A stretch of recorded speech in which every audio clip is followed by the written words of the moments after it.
Hello everyone, my self Sandeep Bishnoi, chartered accountant and account officer. आप सबका स्वागत है अपने टीम सीए और वन एग्ज़ाम के यूट्यूब चैनल पर। कैसे हैं आप लोग? उम्मीद करते हैं बढ़िया होंगे। हम लोग पढ़ रहे हैं क्या आरपीएससी स्टैटिकल ऑफिसर, एसओ और अधीनस्थ बोर्ड की जो अपना एग्ज़ाम है कंप्यूटर संगणक भर्ती, उसके लिए हम लोग क्लासेस चला रहे हैं और पढ़ रहे हैं काफ़ी पिछले 1-2 दिन से। और कल हमने इकोनॉमिक्स की फ़र्स्ट क्लास करी थी, परसों पहला दिन था, हालांकि अपनी क्लास हो नहीं पाई थी। आज सेकंड क्लास है, तो आगे बढ़ते हैं अपन इकोनॉमिक्स पे। मैं उम्मीद करता हूँ आप साथ साथ में पढ़ रहे होंगे। फिर से मैं आपको दोहरा देता हूँ, आपकी जो ये दोनों बैचेज है कम्प्लीटली फ्री यूट्यूब पे स्ट्रीम होंगे, सारे के सारे लाइव होंगे। अभी जैसा आपको मैंने बार बार बताया है कि टेक्निकल कारण की वजह से लाइव नहीं हो पा रही है, तो वो भी 1-2 दिन में हो जाएगी। बाकी अभी रिकॉर्ड करके हम लोग अपलोड कर रहे हैं, ये अपनी रेगुलर चलेगी क्लासेस। इनके जो कंप्लीट नोट्स है आपको एडवांस में प्रोवाइड किए जाएंगे, जो आपने ऑनलाइन कोर्स जिन लोगों ने ले रखा है उनको वहाँ पे प्रोवाइड हो जाएंगे। प्लस इनके टॉपिक ख़त्म होने के बाद MCQ प्रैक्टिस के लिए और मॉक टेस्ट, सारी चीज़ें आपको कंप्लीट प्रोवाइड की जाएगी। और कॉस्ट जो है अपनी बहुत ही नॉमिनल है, 999 सिर्फ। अगर आप बाकी जगह देखोगे कॉस्ट 8-10 हज़ार इतनी होगी, तो आप इस वजह से सिर्फ इसका असेस मत कीजिएगा कि क्वालिटी कैसी होगी। देखिए, क्वालिटी के अंदर आप मैच कर लीजिएगा, कहीं कोई टक्कर नहीं है। अपनी क्वालिटी और बाकी की quality, content wise, faculty wise, हर चीज़ आपको बेस्ट मिलेगी। कॉस्ट वाइज आपको बिल्कुल नॉमिनल कॉस्ट पे ये मिलेगा। 999 अपनी कॉस्ट है। और अब ऐप पे भी अवेलेबल है, oneexam.in ऐप है अपना, प्ले स्टोर पे, उस पे जाइएगा और क्या कीजिएगा, अपना कोर्स परचेज कर सकते हो आप। ठीक है, चलिए शुरू करते हैं अपना आगे का डिस्कशन। सबसे पहले आगे बढ़ने से पहले मैं क्विक रिवीजन करवाना चाहूँगा आपको एक बार। कल अपन ने क्या पढ़ा? कल अपन ने सिंपली एक बात पढ़ी पहली, तो क्या, इकोनॉमिक्स शब्द का अर्थ क्या होता है। तो हमने कहा ये ग्रीक वर्ड है और उससे इसकी उत्पत्ति हुई है, और वो शब्द था कुछ वो इकोनोमिया, ऐसा कुछ था, या इकोनोमिया आप ऐसे भी लिख सकते हो। क्या मतलब था इसका? हाउस और अकाउंट, एक हाउस होल्ड यानी एक घर का लेखा जोखा। ठीक है, फिर उसके बाद हमने दूसरी बात पढ़ी कि भाई इकोनॉमिक्स आखिर है क्या, इकोनॉमी आखिर है क्या। तो हमने 3 एग्जाम्पल लिए अलग अलग, एक घर का, एक व्यक्ति का और एक देश का। हमने कुल मिला के 2 चीज़ें उसके अंदर देखी कि जो अपने पास रिसोर्सेज है, ये इकोनॉमिक्स की उत्पत्ति यहीं से हुई है कि जो अपने पास रिसोर्सेज है यानी जो संसाधन है वो क्या है, अपने पास बिल्कुल लिमिटेड है, सीमित है। और जो अपनी इच्छाएं हैं या जो वांट्स है, जो ज़रूरतें हैं, वो कैसी है, अनलिमिटेड है, असीमित है। तो इस वजह से हमें कहीं ना कहीं चॉइस बनानी पड़ती है, ये तय करना पड़ता है कि इन संसाधनों का किस तरीके से इस्तेमाल किया जाए। तो वहीं से इस इकोनॉमिक्स की शुरुआत हुई। ये पूरा हिसाब किताब अपन दुनिया में जो भी पढ़ते हैं सब इसी वजह से है, क्योंकि अपने पास संसाधन क्या है, सीमित है, लिमिटेड है। अब उसके बाद हमने एक चीज़ और पढ़ी थी, अलग अलग टाइप की इकोनॉमीज़। अच्छा, उससे पहले एक और चीज़ हमने पढ़ी थी कि किसी भी इकोनॉमी में 3 सेंट्रल प्रॉब्लम होती है, 3 मुख्य दिक्कतें होती है। क्योंकि अपने संसाधन सीमित है, लिमिटेड है, तो 3 दिक्कतें होती है। फर्स्ट पढ़ा था हमने क्या, व्हाट टू प्रोड्यूस, क्या बनाया जाए, व्हाट टू प्रोड्यूस। मतलब क्या था इसका, सिंपली कि भाई जो भी अपने पास रिसोर्सेज है उनका कहाँ यूटिलाइजेशन किया जाए, उनसे क्या चीज़ें बनाई जाए। जैसे एग्रीकल्चर में ज़्यादा लगाया जाए, machine, education, health, luxury item, हज़ारों की लिस्ट है। जो अपने पास संसाधन है उसको कहाँ खर्च करना है। दूसरा सवाल आता है क्या, हाउ टू प्रोड्यूस। बनाना तो तय कर लिया आपने कि भाई हम इसमें इतना लगाएंगे, इसमें इतना संसाधन लगाएंगे, लेकिन इसको कैसे बनाया जाए।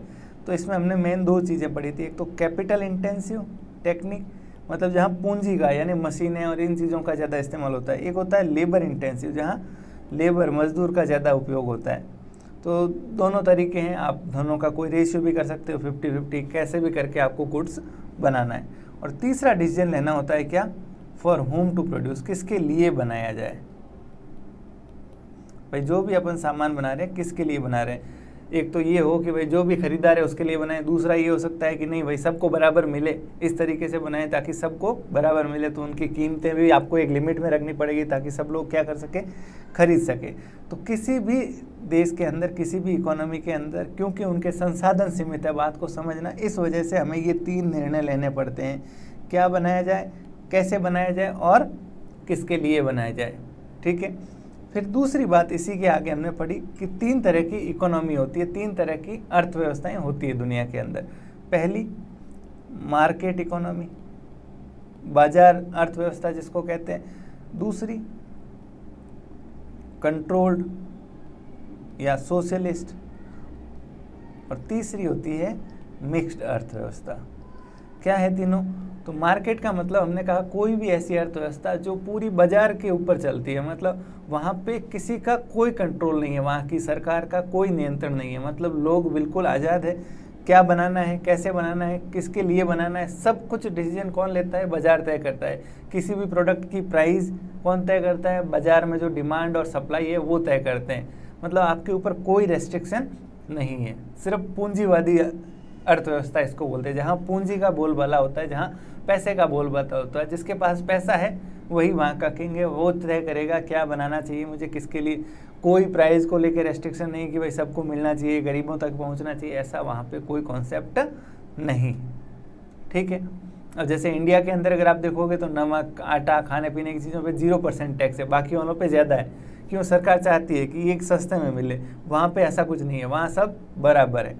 नेक्स्ट चीज़ आती है सोशलिस्ट या कंट्रोल्ड इकोनॉमी। ऐसी अर्थव्यवस्था जहाँ हर चीज़ सरकार नियंत्रण में रखती है, क्या बनाना है सरकार तय करेगी, कैसे बनाना है सरकार तय करेगी, और किसके लिए बनाना है, सबको बराबर मिले।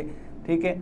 ये सब कौन तय करती है? गवर्नमेंट तय करती है। और लास्ट मिक्स्ड इकोनॉमी, जिसमें दोनों के गुण हो, थोड़ा बहुत प्राइवेट एंटरप्रेन्योर भी हो, मतलब पूंजीवादी भी है और सरकार का नियंत्रण भी है, जैसे भारत। वैसे दुनिया में ज़्यादातर देश इसी में आते हैं, मिक्स्ड इकोनॉमी में। सब जगह यही चलता है कि लोगों को फ्रीडम भी है, आज़ादी भी है, वो तय करते हैं, प्लस थोड़ा बहुत सरकार का नियंत्रण भी रहता है।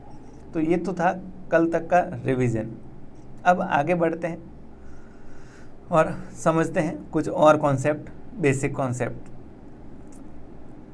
अब देखिए इकोनॉमिक्स की एक बार मैं फेयरली आपको डेफिनेशन वापस बता देता हूँ। मैंने एक आपसे चीज़ भी बोली थी कि आपको एक नोटबुक मेंटेन करनी है अपने पास। ये नोटबुक वो होगी जो आपका हथियार होगा, ब्रह्मास्त्र होगा एग्जाम के अंदर। ठीक है। मैं उम्मीद करता हूँ आप सबके पास है। बिल्कुल कोई भी रफ कॉपी में नहीं लिख रहा है, वो चला जाएगा, मिलेगा ही नहीं आपको कभी। एक प्रॉपर फेयर कॉपी पे आप इसको लिखिएगा इन बातों को। एक चीज़ अब ध्यान रखना है, इकोनॉमिक्स की जो पहली कॉन्सेप्ट जो है वो एक किताब थी एडम स्मिथ की। एडम स्मिथ जो है वो क्या है? इकोनॉमिक्स के जनक माने जाते हैं। एडम स्मिथ, इन्होंने इकोनॉमिक्स की एक तरीके से खोज की थी। इकोनॉमिक्स के पिता है, जैसे अपने राष्ट्रपिता महात्मा गांधी है, वैसे इकोनॉमिक्स के ये राष्ट्रपिता है, इंटरनेशनल पिता है। कौन? Adam Smith ji. Adam Smith की एक किताब थी inquiry into the nature and causes of a wealth of a nation. एक देश के जो भी संसाधन है, वेल्थ है, उसके कारणों के अंदर खोजबीन करना, इस नाम से एक किताब थी। और उस किताब के अंदर उन्होंने पहली बार ये इकोनॉमिक के कॉन्सेप्ट दिए थे। वैसे देखा जाए तो अपने चाणक्य जो थे वो इकोनॉमिस्ट थे, लेकिन उनका कुछ भी लिखा हुआ इतना मेजर कुछ है नहीं, तो दुनिया किसको मानती है? एडम स्मिथ को ही मानती है। ठीक है। कब आई थी? 1976 में। तो ये बात आप एक लिख दीजिएगा। सबसे पहले नाम लिखना आपको एडम स्मिथ। दूसरा, इनकी किताब का नाम क्या है? An inquiry into nature and causes of wealth of a nation. ठीक है, याद रह जाएगी। आगे बढ़ते हैं। ये बातें हम डिस्कस कर चुके हैं। इकोनॉमिक्स एक्चुअली है क्या, पढ़ लेते हैं। फिर भी हिंदी वालों के लिए मैं फिर से कहता हूँ, चिंता मत कीजिएगा, आपके नोट्स बन रहे हैं। अगले 1 या 2 दिन के अंदर ही आपको नोट्स हिंदी के अंदर ये सारे मिल जाएंगे, है ना।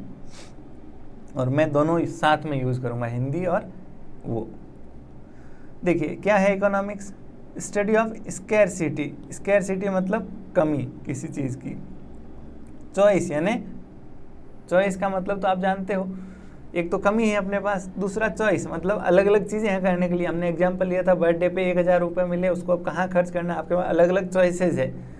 ठीक है, कहाँ खर्च करोगे वो तो लिमिटेड है, तो इकोनॉमिक्स बस यही है। दूसरी चीज़, it find it way of reconciling unlimited wants with limited resources. असीमित जो इच्छाएं हैं उनको लिमिटेड संसाधनों से कैसे पूरा किया जाए, ये भी इकोनॉमिक्स है। तीसरा, किसी चीज़ की कॉस्ट और उससे कंज्यूमर को कितना फ़ायदा मिला, मतलब कितना पैसा लगाया उससे कितनी आपकी इच्छा की पूर्ति हुई, कितना सेटिस्फेक्शन मिला, यही इकोनॉमिक्स है। तो ये चीज़ें हम कर चुके हैं, फिर भी मैंने थ्योरी आपको एक बार बताई है। मतलब 2 चीज़ें आप भूलिएगा मत इकोनॉमिक्स। सबसे पहली चीज़ मैं अगेन बार बार बता रहा हूँ, रिसोर्स क्या है, सीमित है, और वांट्स यानी इच्छाएं, ज़रूरतें, वो क्या है, अनलिमिटेड है। अब कैसे इन सीमित संसाधनों का इस्तेमाल करते हुए अधिक से अधिक इच्छाओं को संतुष्ट किया जाए, यही इकोनॉमिक्स कहलाता है। अब ये इकोनॉमिक्स है, ये 2 तरह का होता है, माइक्रो और मैक्रो इकोनॉमिक्स। माइक्रो और मैक्रो, व्यष्टि अर्थशास्त्र और समष्टि अर्थशास्त्र। व्यष्टि और समष्टि, माइक्रो और मैक्रो, नाम से ही पता चल रहा है। माइक्रो यानी छोटा, मैक्रो यानी बड़ा। माइक्रो यानी छोटा, मैक्रो यानी बड़ा। अब ये होता क्या है माइक्रो और मैक्रो? कुछ नहीं, देखिए जो इकोनॉमिक्स टोटल सब्जेक्ट है अपने आप में, उसको एक तरीके से 2 ब्रांचेज में बांट दिया गया है। समझिएगा बात को, छोटी सी एक लाइन की लकीर है, बस वो खींचेंगे, माइक्रो इधर रह जाएगा, मैक्रो इधर रह जाएगा। माइक्रो किसको बोलेंगे? जब भी कोई अपन इकोनॉमिक का कॉन्सेप्ट पढ़ रहे हैं, इकोनॉमिक्स का, जो किसी एक के बारे में बात करता हो, किसके बारे में बात करता हो? एक के बारे में, उसको बोलेंगे माइक्रो। और वही कॉन्सेप्ट जब सबके बारे में बात करता हो, इकट्ठा बात करता हो, पूरी अर्थव्यवस्था की बात करता हो, मिला के बात करता हो, तो उसको बोलते हैं क्या? मैक्रो। ठीक है। अब जैसे कोई एक व्यक्ति, उसके पास 1000 रुपये है, वो कहाँ खर्च करेगा, कैसे खर्च करेगा, ये अगर डिसीजन उसको लेना है और अपन ये पढ़ रहे हैं, तो ये कौन सी इकोनॉमिक्स है? Micro economics. वहीं अगर अपन पूरे देश की बात कर रहे हैं, इंडिया के पास इतनी जीडीपी है, उसमें से कितना खर्च करेगा, कैसे खर्च करेगा, ये क्या है? Macro economics. ठीक है। कोई एक दुकानदार है, वो कोई प्रोडक्ट बेच रहा है, कोई एक दुकानदार है, वो प्रोडक्ट बेच रहा है, वो अपनी उसकी प्राइस क्या रखेगा, कितने में बेचेगा, उसकी कॉस्ट क्या रहेगी, अगर उसको ये सारे निर्णय लेने हैं, ये कौन से इकोनॉमिक्स कहलाएगी? माइक्रो, क्योंकि हम एक दुकानदार की बात कर रहे हैं। वहीं अगर हम पूरे मार्केट की बात करते हैं कि ओवरऑल मार्केट के अंदर क्या प्राइस चल रही है, एवरेज प्राइस क्या है, उसके अंदर कितनी महंगाई आई है, कितनी कम हुई है प्राइस, इन्फ्लेशन कितना है, तो ये किस में आएगा? मैक्रो इकोनॉमिक्स में। बिल्कुल दोनों के बीच में दीवार खड़ी है क्या? जब किसी अकेले की बात करते हैं तो माइक्रो, और जब सबकी कंबाइन बात करते हैं तो वो क्या कहलाता है? मैक्रो इकोनॉमिक्स कहलाता है। बात समझ आई? ओके। जैसे कुछ मैं आपको बताऊं, माइक्रो में हम क्या क्या पढ़ते हैं माइक्रो इकोनॉमिक्स के अंदर? थ्योरी ऑफ कंज्यूमर बिहेवियर सबसे इम्पॉर्टेंट। किसी एक कंज्यूमर का कैसा बिहेवियर होगा, उसकी थ्योरी को समझते हैं। वो क्योंकि एक की बात कर रहे हैं, कंज्यूमर अकेला है, उसकी बात कर रहे हैं, तो ये किसमें आएगा? माइक्रो में। किसी दुकानदार की डिमांड और सप्लाई को समझना किसमें आएगा? माइक्रो इकोनॉमिक्स में। किसी दुकानदार की प्राइस तय करना, इसको बोलते हैं प्राइस डिटर्मिनेशन, कीमत तय करना, ये किसमें आएगा बताओ? Micro economics. क्यों? उस अकेले की बात कर रहे हैं। मैक्रो में क्या आएगा? नेशनल इनकम, किसी देश की पूरी इनकम यानी जीडीपी। इन्फ्लेशन, महंगाई दर। मॉनेटरी पॉलिसी, देश की जो पूंजी पैसों से रिलेटेड जो पॉलिसी है वो किस में आएगा? किसमें आएगा बताओ? मैक्रो इकोनॉमिक्स में। इंटरेस्ट रेट क्या चल रही है देश के अंदर, ब्याज दर क्या है, किस में आएगा? मैक्रो में। तो जब कंबाइंड बात करते हैं तो मैक्रो बोलेंगे, इंडिविजुअल बात करते हैं तो किसको बोलेंगे? उसको माइक्रो बोलेंगे। बिल्कुल क्लियर है? ठीक है। ये कुछ डिफरेंस दे रखे हैं, जब आपके पास नोट्स आए तो उसमें से एक बार सेल्फ स्टडी कर लीजिएगा। ठीक है। आप कहो तो मैं खुद भी बता देता हूँ। देखिए ये जो है वो स्टडी करता है इंडिविजुअल इकोनॉमिक रिलेशन, लाइक किसी घर का, किसी फर्म का, किसी कंज्यूमर का। ठीक है। ये क्या करता है? इकोनॉमी एज अ होल, पूरे की मिला के स्टडी करता है। कौन? Macro economics. ये है माइक्रो इकोनॉमिक्स। अगला, main objective is to analyse the principles, problems and policies for achievement of goal of optimum allocation of resources, जो अपने पास संसाधन है उसका अधिक से अधिक बढ़िया से बढ़िया कैसे यूटिलाइजेशन किया जाए, ये मेनली डिसीजन होता है किसके अंदर, अपने माइक्रो के अंदर। अपन पढ़ते हैं एक कंज्यूमर है, उसके पास 1000 रुपये, वो कहाँ कहाँ खर्च करेगा, ठीक है। वहीं पे ये किसकी बात करता है, जनरल इक्विलिब्रियम, मतलब पूरे मार्केट के अंदर, पूरी इकोनॉमी के अंदर कैसे संतुष्टि लाए, किस तरीके से संसाधनों का वितरण हो, तो ये किसकी बात कर रहा है, पूरे मार्केट की, ठीक है। तो ये बाकी आप खुद पढ़ लीजिएगा। अब थोड़ा सा आगे बढ़ते हैं। इकोनॉमिक्स हमने दो तरह की पढ़ ली, माइक्रो और मैक्रो। अब दो तरह से और बांटा गया इकोनॉमिक्स को, एक होती है पॉजिटिव इकोनॉमिक्स, एक होती है नॉर्मेटिव इकोनॉमिक्स। पॉजिटिव और नॉर्मेटिव यानी सकारात्मक और आदर्शक अर्थशास्त्र। एक तो होती है सकारात्मक यानी पॉजिटिव, एक नॉर्मेटिव यानी आदर्शात्मक या आदर्शक जिसको बोलते हैं। समझना ये क्या है, नाम से कन्फ्यूजन होगा लेकिन 1 मिनट में क्लियर हो जाएगा। पॉजिटिव इकोनॉमी, अब ये मत सोचना ये हमारे सिलेबस में है कि नहीं है, बिल्कुल है सिलेबस में, 100% है, ठीक है। पॉजिटिव इकोनॉमिक्स क्या होती है, सिंपल एक चीज़ देखिएगा। जब अपन पॉजिटिव इकोनॉमिक्स किसको बोलते हैं, जब अपन कोई मैकेनिज्म समझते हैं कि भाई डिमांड अगर बढ़ी तो प्राइस बढ़ेगी, डिमांड अगर घटी तो प्राइस घटेगी। ये क्या है, एक इक्वेशन है अपने आप में, एक थ्योरी है एस्टैब्लिश्ड कि भाई डिमांड अगर बढ़ी तो ये होगा, अगर सप्लाई बढ़ी तो ये होगा प्राइस पे, सप्लाई घटी तो ये होगा, अगर डिमांड बढ़ी तो सप्लाई पे ये इफेक्ट आएगा, ये हुआ तो इसका ये इफेक्ट आएगा।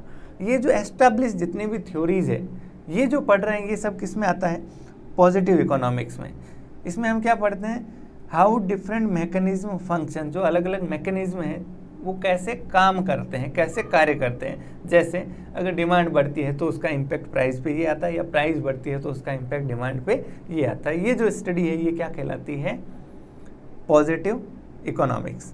वहीं अगर नॉर्मेटिव की बात करें तो नॉर्मेटिव क्या करता है, एक कदम आगे जाता है, वो कहता है ये जो काम कर रहा है फंक्शन, क्या वो सही है या नहीं, वैसा होना चाहिए या नहीं होना चाहिए। जैसे अगर डिमांड बढ़ी तो प्राइस पे इम्पैक्ट आ रहा है, ऊपर पॉजिटिव में तो सिर्फ हमने इतना ही पढ़ा क्या कि भाई ये ऐसा होगा तो इसका इम्पैक्ट ऐसा आएगा। अब ये क्या कह रहा है नॉर्मेटिव, कि भाई जी अगर प्राइस का इम्पैक्ट इस पे डिमांड पे आ रहा है, ये सही है या नहीं, मतलब ऐसा होना चाहिए या नहीं, इसका समाज पे क्या प्रभाव पड़ेगा, लोगों पे क्या प्रभाव पड़ेगा, गलत प्रभाव तो नहीं पड़ेगा, एथिकल है या अनएथिकल है। मतलब ये वैल्यू सिस्टम में बात करता है, वैल्यू यानी गुणात्मक बात करता है कि उसका लोगों पे क्या प्रभाव पड़ेगा, वो सही है या नहीं, डिज़ायरेबल है या नहीं, मतलब जो विद्या कार्य कर रही है वह अनुकूल है या नहीं, मतलब वो सही है या नहीं। सही मतलब लोगों के लिए सही है या नहीं। ये पॉजिटिव ऐसी कुछ बात नहीं करता, ये तो सिर्फ रिलेशन बताता है कि भाई ये है और ये है, बस ये सिर्फ ब्रांच है इसको समझने की दो। इससे ज़्यादा आप दिमाग में कोई कन्फ्यूजन मत रखिएगा इसको लेके, बस दिमाग में इतना सा रखना, अगर कोई भी एस्टैब्लिश थ्योरी है, मैकेनिज्म, उसको जो बताता है वो तो है पॉजिटिव। नॉर्मेटिव कौन सा, वो एक कदम आगे है, वो क्या कहता है कि वो डिज़ायरेबल है या नहीं, जो काम कर रहा है मैकेनिज्म वो सही है या नहीं, ये एथिकल और वैल्यूज़ को कंसिडर करता है। चलिए अब आगे बढ़ते हैं, थोड़ा सा समझिएगा। कल हमने पढ़ी थी टाइप्स ऑफ इकोनॉमी, ये अभी पहला चैप्टर ही चल रहा है, बेसिक्स। जब खत्म होगा मैं आपको इसके ऊपर भी जितने क्वेश्चन है वो करवाऊंगा, उसके बाद अगले चैप्टर पे आएंगे और वो सारे समझने लायक चैप्टर है। ये सिर्फ थ्योरी है, बेसिक है, तो आप इसको अच्छे से समझिएगा। आज अपन इसको कंप्लीट करेंगे। हमने पढ़ा था टाइप्स ऑफ इकोनॉमी, अलग अलग तरह की इकोनॉमी 3 तरह की है। मार्केट कैपिटलिस्ट यानी बाजार अर्थव्यवस्था जिसको बोलते हैं। बताओ बाजार अर्थव्यवस्था का क्या फीचर होता है, सबसे पहले प्राइवेट ओनरशिप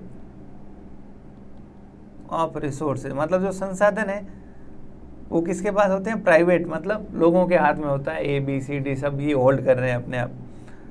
डिसीजन सारे कौन लेता है, यही जिनके पास संसाधन है वो खुद तय करेंगे। वहीं सेंट्रली प्लान्ड मतलब केंद्रीय योजनाबद्ध, मतलब वहाँ केंद्र में एक अथॉरिटी होगी जो क्या करेगी, पूरी योजना बनाएगी। पूरी कंट्रोल्ड इकोनॉमी है, सोशलिस्ट इकोनॉमी जिसको बोलते हैं। यहाँ क्या देखिए, प्राइवेट ओनरशिप होगी क्या, नहीं। यहाँ ओनरशिप कैसी होगी, मतलब ये जो संसाधन है, लैंड, लेबर, इन पे सब पे कंट्रोल किसका होगा, गवर्नमेंट का। या क्या कह सकते हो आप, कॉमन कंट्रोल, मतलब गवर्नमेंट यानी सबके लिए काम कर रही है जो, तो सबका बराबर हिस्सा है वहाँ पे। ऐसा नहीं है कोई अंबानी है कोई गरीब है, ऐसा कुछ नहीं है। सबके पूरे संसाधन जो है उसके ऊपर गवर्नमेंट का कंट्रोल है। वहाँ सारे फैसले कौन लेगा बताओ, कि क्या बनाना क्या नहीं बनाना, गवर्नमेंट लेगी। या जो सेंट्रल अथॉरिटी है, जो केंद्रीय अथॉरिटी है, जो पूरी कंट्रोल कर रही है गवर्नमेंट या कोई भी जैसे नीति आयोग, वो सारा क्या करेगा, फैसला करेगी। मिक्स्ड इकोनॉमी बताओ इसमें क्या होता है, प्राइवेट ओनरशिप भी है प्लस गवर्नमेंट भी है। जैसा इंडिया में आप देखते हो सारे बिजनेस के, रिलायंस की भी रिफाइनरी है, इधर HPCL Hindustan petroleum oil India, इनकी भी रिफाइनरियाँ हैं, ये गवर्नमेंट की है, ये प्राइवेट है। बैंकिंग सेक्टर में देखोगे SBI भी है, इधर ICICI बैंक भी है। इंश्योरेंस कंपनी में LIC भी है गवर्नमेंट की, उधर प्राइवेट कंपनियां भी है। तो दोनों के पास ओनरशिप है, ठीक है। ये बात समझ आई आपको, 3 तरह की इकोनॉमी।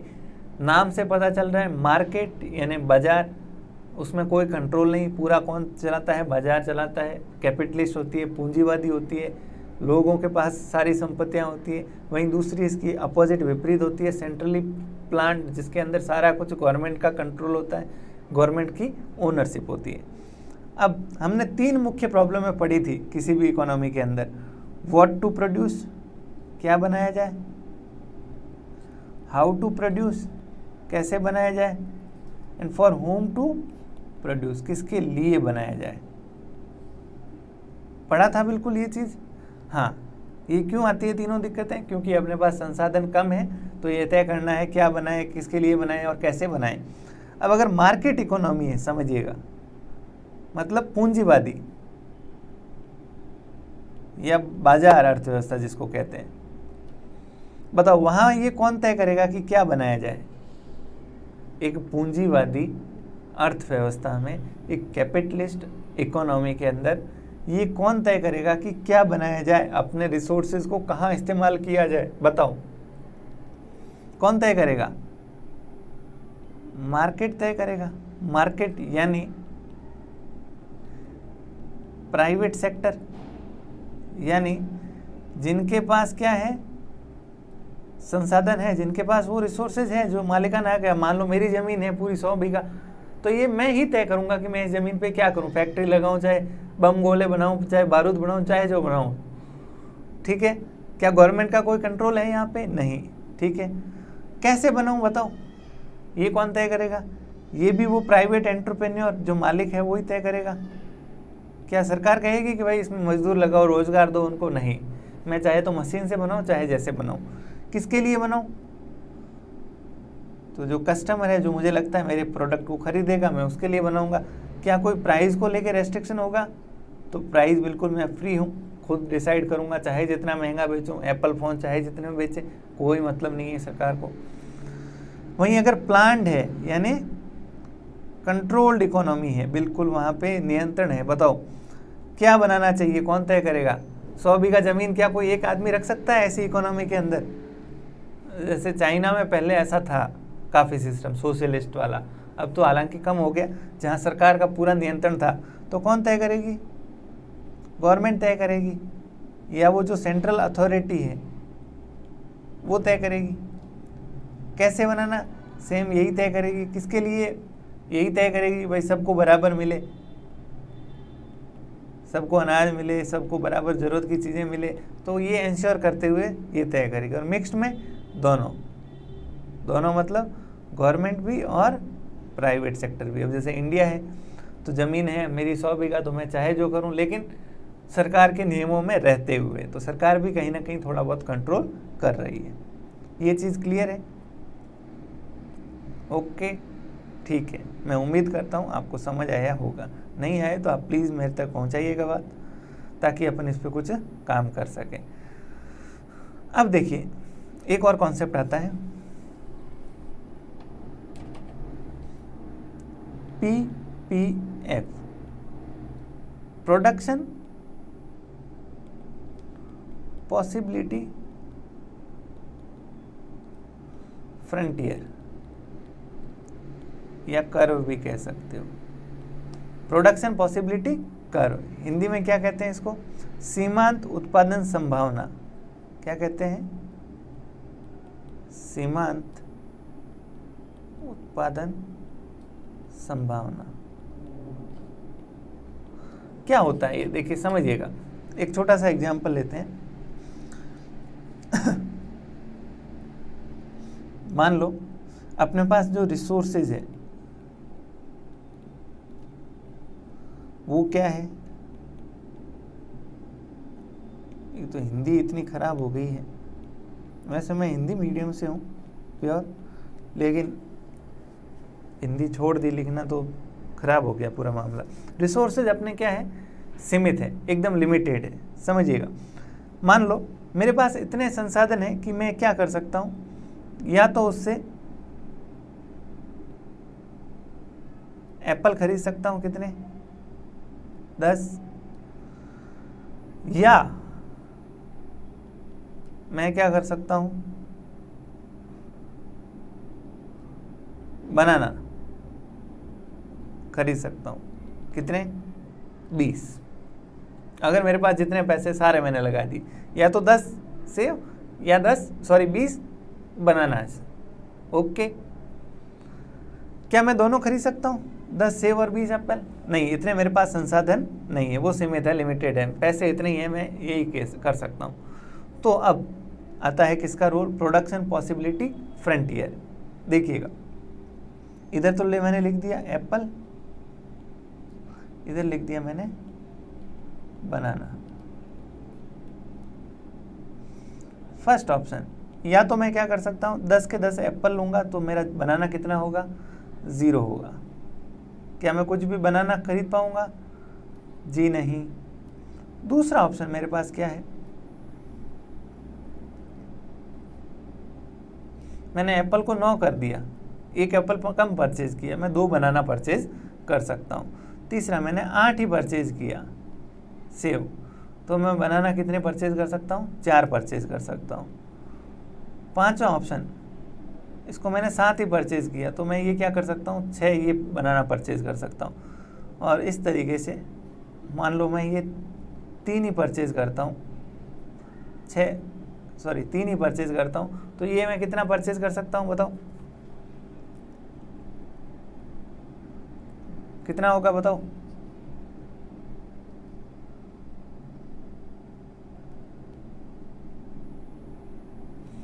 लास्ट में अगर ये मैं 0 करता हूँ, ये कितना होगा, 20 होगा। तो देख लीजिए सीधा 7 14, ये मैं 14 परचेज कर सकता हूँ। अब देखिए ये क्या है, मेरे पास अलग अलग ऑप्शंस है। ऑप्शन नंबर 1, ऑप्शन नंबर 2, 3, 4, 5, ये खूब सारी मेरे पास पॉसिबिलिटी है, संभावनाएं हैं। पहली संभावना, मैं क्या करूं, 10 एप्पल परचेज कर लूं, बनाना कुछ भी नहीं लूं। एक संभावना है कि मैं कुछ भी एप्पल नहीं लूं, सारे के सारे बनाना ले लूं, या थोड़े एप्पल थोड़े बनाना, ये ऐसे इस तरीके से अलग अलग मेरे पास संभावनाएं हैं, पॉसिबिलिटीज़ है।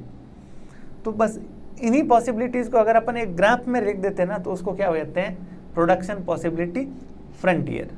देखते हैं, ये भी करके देखते हैं अपन।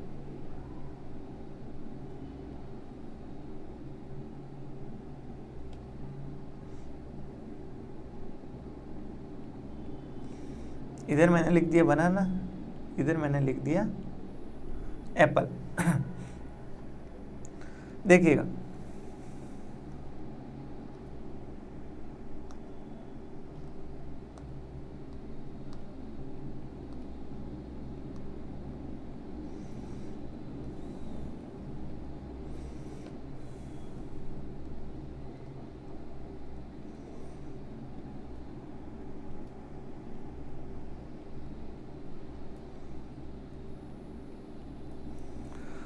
ये अलग अलग पॉसिबिलिटीज है। पहली संभावना है अपने क्या पड़ी, 10 एप्पल 0 बनाना, तो ये 10 तो एप्पल ले लिए अपन ने,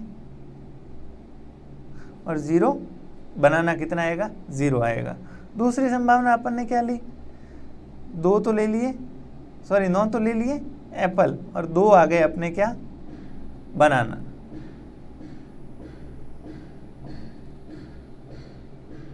तीसरी संभावना अपनी क्या हुई, 8 तो आ गए एप्पल, और 4 आ गए अपने क्या, बनाना। फिर ये संभावना है, तो इस तरीके से ये एक क्या बन गया, कर्व बन गया, एक लाइन बन गई। इधर ले लेता हूं मैं, सॉरी। इसको क्या बोलते हैं अपन, प्रोडक्शन पॉसिबिलिटी फ्रंटियर या कर्व। कहने का मतलब ये है, इस लाइन के ऊपर जितने भी बिंदु आ रहे हैं, अगर मैं इस लाइन पे प्रोडक्शन कर रहा हूं, अब मान लो अभी तक तो एक कंज्यूमर के तौर पे सोच रहे थे, अब एक प्रोड्यूसर के तौर पे सोचो आप कि आप प्रोडक्शन कर रहे हो, आपके पास संसाधन है इतना सही, जैसे आप या तो 10 ये तो बनाना और एप्पल का सीमेंट या ऐसा कुछ एग्जाम्पल लेते हैं आप, जिससे या तो ये बना सकते हो या ये बना सकते हो, या थोड़ा ये थोड़ा ये। अब आपने जितने संसाधन हैं वो सारे इस्तेमाल करके आपको बनाना है, बनाना मतलब कुछ चीज़ मैन्युफैक्चर करनी है। अगर आप इस लाइन के ऊपर कहीं भी आप मैन्युफैक्चरिंग कर रहे हो, इसका मतलब आप अपने संसाधनों का क्या कर रहे हो, मैक्सिमम यूटिलाइजेशन कर रहे हो, अधिकतम यूटिलाइजेशन कर रहे हो, इस्तेमाल कर रहे हो कि नहीं कर रहे हो। क्यों, इस लाइन पे होने का मतलब अधिकतम आप इतना ही बना सकते हो। अगर कोई पॉइंट यहाँ पे आ रहा है, मतलब कोई पर्सन ये इतना बना रहा है, इसका क्या मतलब है, इसका मतलब है कि वो अपने संसाधनों का पूरा इस्तेमाल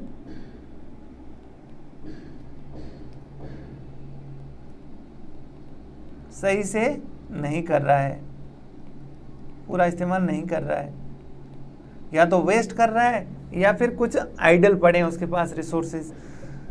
क्या कोई यहाँ पे मैन्युफैक्चरिंग कर सकता है इस पॉइंट पे, इस लाइन के ऊपर की साइड में? तो ये संभव नहीं है। क्यों संभव नहीं है?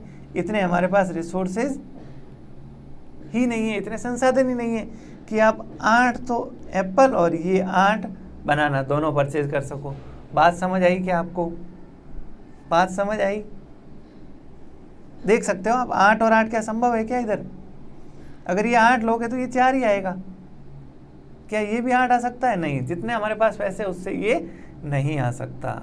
तो इसको बोलते हैं कि आप प्रोडक्शन पॉसिबिलिटी फ्रंटियर। बात समझ आई? कहने का मतलब इतना सा है, प्रोडक्शन पॉसिबिलिटी फ्रंटियर क्या होता है, एक ग्राफ बनाते हैं हम जिसके ऊपर एक लाइन खींचते हैं। वो लाइन क्या दर्शाती है? वो लाइन दर्शाती है कि आपके पास जो उपलब्ध संसाधन है, जो उपलब्ध रिसोर्सेज हैं, उनसे आप अधिकतम 2 प्रोडक्ट, 2 वस्तुओं का कितना निर्माण कर सकते हो अधिकतम। ध्यान रखिएगा, सिर्फ 2 ही वस्तु की बात करेंगे। 2 से ज़्यादा होगा तो वो प्रोडक्शन पॉसिबिलिटी फ्रंटियर से हमें नहीं पता चलेगा। लेकिन अगर 2 ही वस्तु आपके पास है ऑप्शन में, तो वो हम इस लाइन के ज़रिए बता सकते हैं कि हम अधिकतम इनसे कितना कितना बना सकते हैं। और जो अधिकतम बिंदु है, सब अलग अलग ऑप्शन, उनको अगर अपन मिला दें एक साथ, तो वो क्या बन जाता है? आपका प्रोडक्शन पॉसिबिलिटी फ्रंटियर बन जाता है। ठीक है। और कोई भी बिंदु जो इस प्रोडक्शन पॉसिबिलिटी फ्रंटियर के राइट हैंड साइड में, यानी ऊपर की साइड में है, क्या वो संभव है? नहीं। क्यों? उतने हमारे पास रिसोर्सेज नहीं है, तो उसके ऊपर कोई पॉइंट पे प्रोडक्शन हो ही नहीं सकता। उससे नीचे वाले पॉइंट पे, जी हाँ, वहाँ हो सकते हैं हम, लेकिन उसका मतलब एक ही है, क्या कि आप या तो अपने संसाधनों को वेस्ट कर रहे हो, या फिर क्या कर रहे हो, आप उनका प्रॉपर यूटिलाइजेशन नहीं कर रहे हो। Excuse me, 1 minute. Yes sir. Okay sir, मैं कर रहा हूँ बस कंप्लीट। सॉरी, बीच में थोड़ा हमारे वो सिस्टम ठीक करने वाले कोई आए हैं एक्सपर्ट, तो मैं माफ़ी चाहूँगा आपसे। चलिए, ये प्रोडक्शन पॉसिबिलिटी फ्रंटियर तक समझ आ गया आपको क्या होती है लाइन? अब ये लाइन स्ट्रेट ही क्यों है, तो इसका रीज़न अपन नेक्स्ट क्लास में जानेंगे। क्योंकि ये प्रोडक्शन पॉसिबिलिटी फ्रंटियर इस तरीके से भी बन सकता है, ऐसे भी बन सकता है और ऐसे भी बन सकता है। ठीक है, ओके। चलिए, कल डिस्कस करते हैं अगला, और ये चैप्टर ख़त्म हो गया।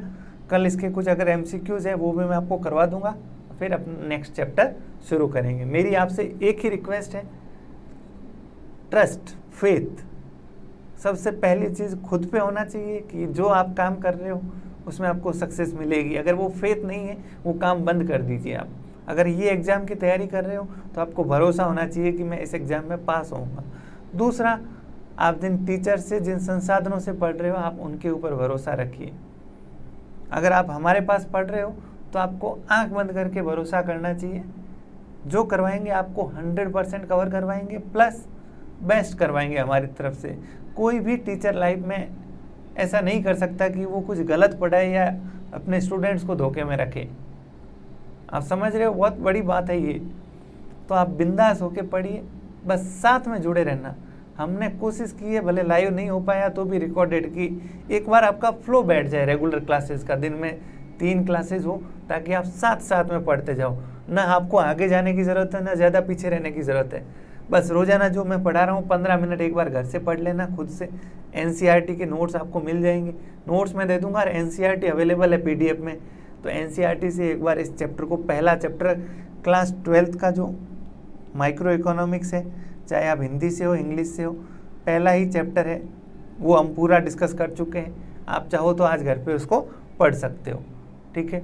बाकी अगर आपको हमारे एफर्ट पसंद आए तो अपने दोस्तों के साथ प्लीज़ ज़रूर शेयर कीजिएगा, हमें सपोर्ट मिलेगा। थैंक यू वेरी मच, धन्यवाद।